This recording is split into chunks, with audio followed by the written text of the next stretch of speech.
Welcome to exam तक 2.0। काफ़ी दिनों बाद हम लोग आपसे मिल रहे हैं यूट्यूब पर और आज का ये वीडियो है बहुत ही ज़्यादा इम्पोर्टेंट है। जैसे कि आपको पता होगा कल भारत के लिए जो है भारत के फर्स्ट सिटीजन के लिए इलेक्शन कंप्लीट हो चुके हैं, काउंटिंग हो चुकी है और यहाँ पर दूसरी महिला राष्ट्रपति और पहली महिला आदिवासी महिला राष्ट्रपति द्रौपदी मुर्मू जो है राष्ट्रपति बन चुकी है।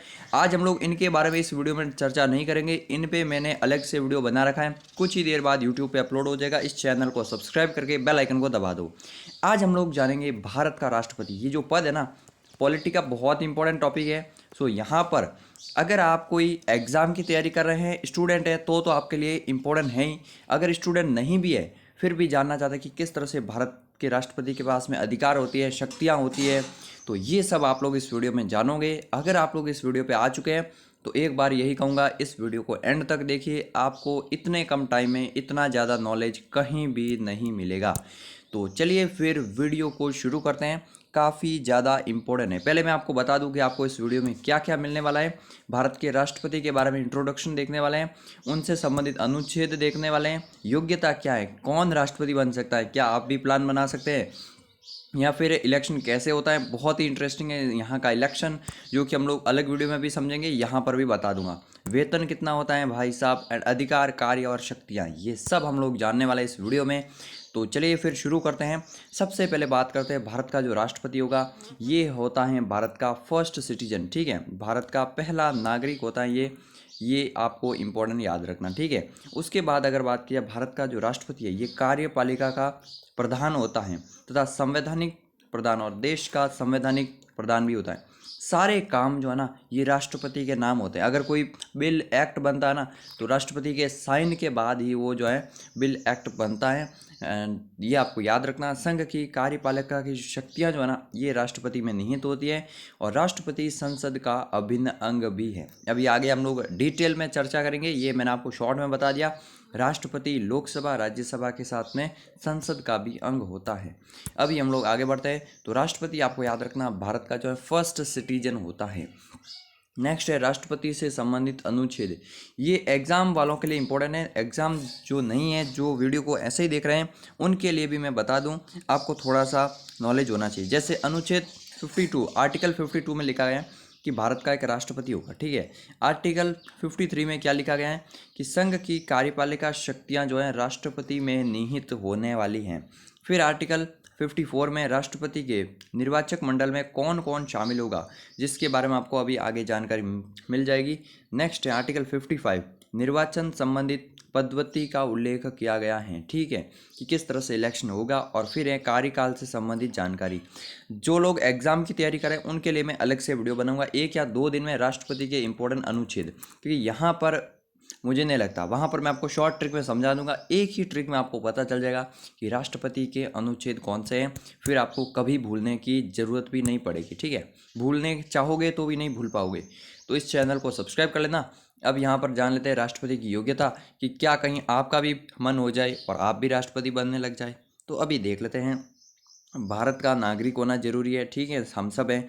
35 ईयर्स कंप्लीट हो जाने चाहिए और लोकसभा सदस्य बनने की योग्यताएं होनी चाहिए। अब लोकसभा सदस्य बनने की योग्यताएं क्या होती हैं? बहुत ही सामान्य सी योग्यता होती है। 25 एज है, यहाँ तो 35 हो गई, मतलब बाय डिफ़ॉल्ट हो ही गई। फिर ये है कि कोडी वो सब जो है ना, पागल, दिवालिया, वो नहीं होना चाहिए। एंड ये सब योग्यताएं हैं। फिर है चुनाव के समय किसी भी प्रकार का लाभ का पद धारण नहीं करता हो।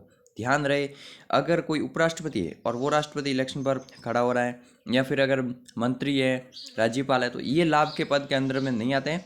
बाकी ये आपको याद रखना कि लाभ का पद धारण नहीं करता हो, कोई गवर्नमेंट जॉब में ना हो, है ना। और गवर्नमेंट जॉब वाला राष्ट्रपति डायरेक्ट कैसे बनेगा भैया।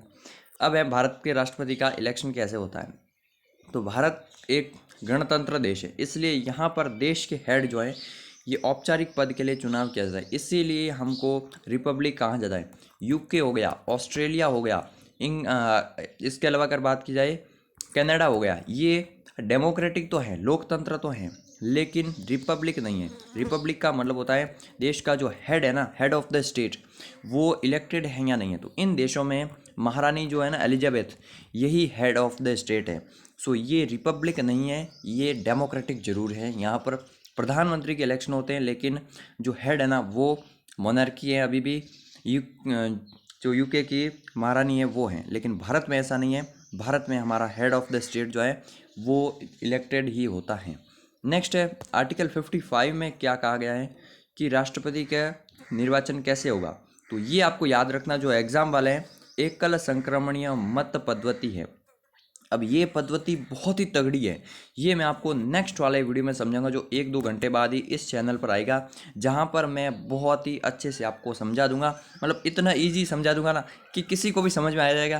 क्योंकि काफ़ी सारे लोगों को ये भी नहीं पता कि कल जैसे न्यूज़ में था ना 10 लाख वोट है टोटल, तो सोच रहे होंगे इतने MP MLA तो हैं भी नहीं, तो कैसे हो गए 10 लाख। तो वो सब हम लोग उस वीडियो में समझेंगे। बहुत ही लंबा हो जाएगी ये वीडियो, वहाँ पर मैं आपको एनिमेशन से समझा दूंगा। राष्ट्रपति के निर्वाचन मंडल में कौन कौन शामिल होते हैं। ऐसे नहीं है कि हम जाके राष्ट्रपति को वोट दे के आ गए, नहीं, जिनको हमने वोट दिया ना वो राष्ट्रपति को वोट देंगे। ये थोड़ा सा याद रखना, सिंपल सा, जिनको हमने वोट दिया ना वो राष्ट्रपति को जाके वोट देंगे। यानी कि लोकसभा प्लस राज्यसभा। हालांकि राज्यसभा वालों को हमने नहीं दिया, लेकिन राज्यसभा वालों को भी तो MLO नहीं भेजा ना, विधानसभा वाले। तो इनडायरेक्टली ये याद रखना, जिनको हमने वोट दिया है वो इन लोगों को वोट देंगे। लोकसभा के MP, राज्यसभा के MP और विधानसभा के MP। ध्यान रहे ये वर्ड बहुत इंपॉर्टेंट है, निर्वाचित सदस्य। इसका मतलब क्या है, राज्यसभा में जो 12 लोग जो अपॉइंट होते हैं ना वो वोट नहीं कर सकते राष्ट्रपति को, जो इलेक्टेड हैं वही सिर्फ वोट कर पाएंगे। ठीक है, ये थोड़ा सा आपको याद रखना, अपॉइंटेड वाले नहीं करते हैं वोट। अब ये इम्पोर्टेंट है। वैसे तो आप भी सोच रहे होंगे 35 साल का हम भी हैं और कोई बात नहीं, इलेक्शन में खड़े हो जाते हैं, क्या बात है। ठीक है, तो ऐसा नहीं होता है।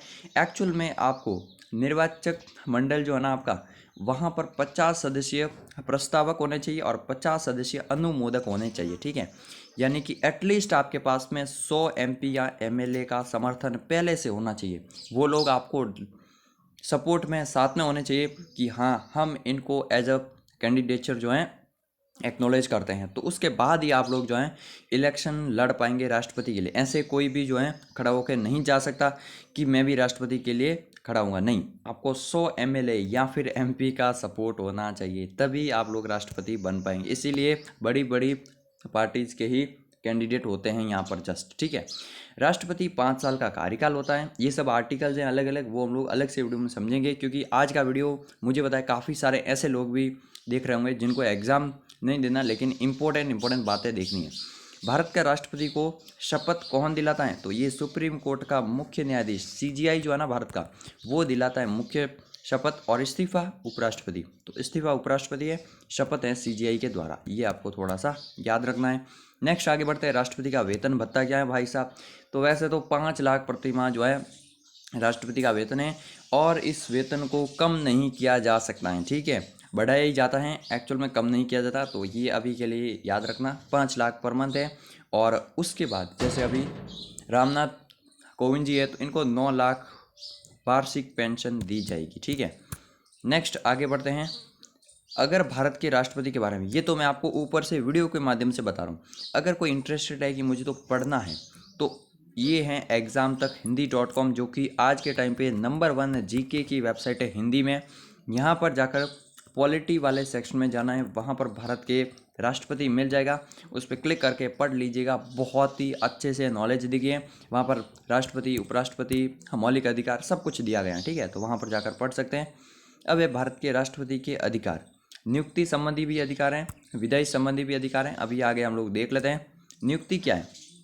तो सिंपल से ये मत पढ़ो, पहले एक ही बात याद रख लो, जो भी अपॉइंटमेंट होती हैं वो राष्ट्रपति के नाम पर होती हैं। ठीक है, वो राष्ट्रपति के नाम पर होती है, चाहे वो प्रधानमंत्री हो या फिर मंत्रिमंडल हो, सुप्रीम कोर्ट के CGI हो, हाई कोर्ट के CGI हो, राज्यपाल हो, या फिर तमाम सारे CAG हो गए, इलेक्शन कमिश्नर हो गए, जो आयोग हैं अलग अलग उनके सदस्य हो गए, UPSC के, ये सब अटॉर्नी जनरल वगैरह A to Z जो है अपॉइंटमेंट राष्ट्रपति ही करता है। ये सिंपल सी बात याद रखनी है। अपॉइंटमेंट का आ जाए एग्जाम में कभी क्वेश्चन, तो राष्ट्रपति लगा। हालांकि हाँ याद रखना, स्टेट लेवल पे कुछ अपॉइंटमेंट जो है राज्यपाल करता है, लेकिन हाई कोर्ट में जो जज होते हैं उनको भी अगर बात की जाए तो राष्ट्रपति ही उनको अपॉइंट करता है। ये थोड़ा सा आपको याद रखना, वेरी वेरी इंपॉर्टेंट है।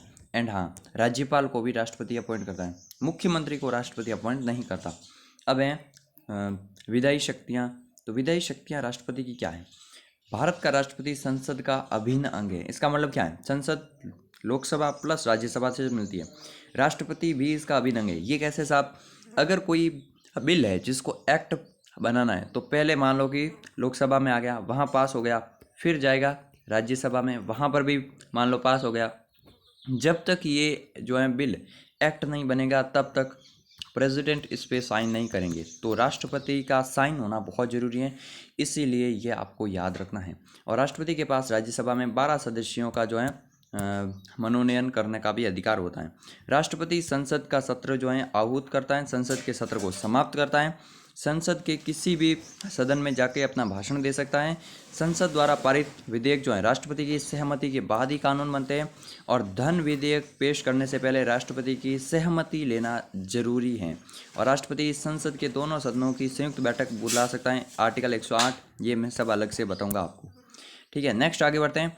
राष्ट्रपति 123 के तहत अध्यादेश जारी कर सकते हैं। जैसे कभी जो है सेशन नहीं चल रहे हो पार्लियामेंट के, तो उस समय जो है अगर कोई कानून लाना हो तो राष्ट्रपति जो है अध्यादेश जारी करता है। राष्ट्रपति भारत के अन्य संगठनों में सर्वोच्च कमांडर होता है, सैन्य संगठनों में, ठीक है। तो सभी सेनाओं का हेड ऑफ जो है वो हमारे भारत के राष्ट्रपति ही होते हैं। राष्ट्रपति किसी भी व्यक्ति की सज़ा को माफ़ कर सकते हैं, उसे कम कर सकते हैं, या सज़ा के प्रकार को बदल भी सकते हैं, ठीक है। फांसी को भी रोक सकता है राष्ट्रपति, ये उसके पास में पावर होती है। हालांकि आप सबको पता है ये सब पावर जो है ना, ये यूज कौन करता है? ये सेंटर की गवर्नमेंट करती है राष्ट्रपति के नाम पर, ठीक है। बट ऑब्वियसली ऑन पेपर ये सारी उसकी शक्तियाँ हैं। अब आपातकाल के संबंधित शक्तियाँ, ये 3 आर्टिकल हैं। 352 में राष्ट्रीय आपातकाल लगा सकते हैं, 3 बार भारत में लग चुका है। एक तो 61 के युद्ध में, और उसके बाद अगर बात की जाए यहाँ पर 71 के युद्ध में, और उसके बाद अगर बात की जाए 1975 में इंदिरा गांधी जी ने नेशनल इमरजेंसी लगाई थी। ये 3 बार यूज हो चुका है। अनुच्छेद 356 राष्ट्रपति शासन, जो किसी स्टेट में गवर्नमेंट अगर फेल कर जाती है ना, तो वहाँ पर होता है राष्ट्रपति शासन। ये मैक्सिमम 3 साल तक हो सकता है। फिर 360 ये है फाइनेंशियल इमरजेंसी। ये अभी तक भारत में एक बार भी नहीं लगाई गई है, लेकिन याद रखना फाइनेंशियल कंडीशन ख़राब होने पर ये लगाई जाती हैं। तो ये था आज का पूरा वीडियो। अब आप लोग इस चैनल को सब्सक्राइब कर लो। कुछ टाइम बाद एक और वीडियो आने वाला है, जहाँ पर हम लोग जानेंगे द्रौपदी मुर्मू जी के बारे में, साथ में राष्ट्रपति की इलेक्शन कैसे होते हैं वो सब। एंड इस चैनल पर काफ़ी सारी नॉलेजेबल वीडियो आने वाली है, तो अभी सब्सक्राइब कर लो, लाइक कर लो, वीडियो को शेयर करो सभी के साथ। पता तो होना चाहिए सबको कि राष्ट्रपति कैसे चुना जाता है और उसके क्या अधिकार पावर है। तो जय हिंद, जय भारत।